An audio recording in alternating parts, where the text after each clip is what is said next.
نحمده ونصلي على رسوله الكريم أما بعد أعوذ بالله من الشيطان الرجيم بسم الله الرحمن الرحیم. ما مشرانو کشرانو مسلمانانو کتابونو کې عبرت دپاره یو واقع نقل شوې ده.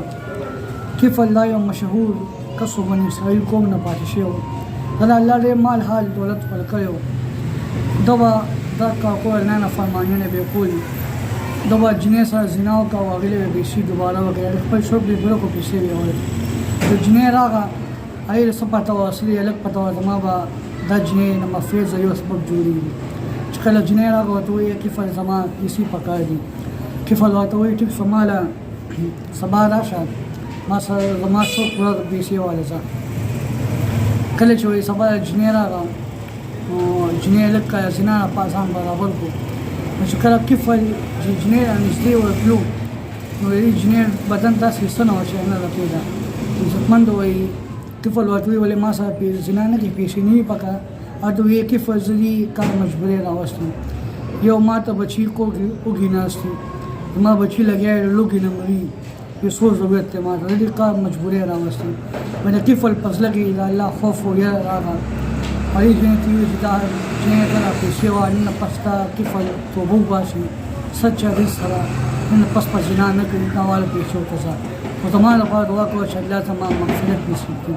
زما عزتمند چې کله دا خبرې وکړه دا جنۍ لاړه کفل سجدو لګوله الله ته توبې وویسته.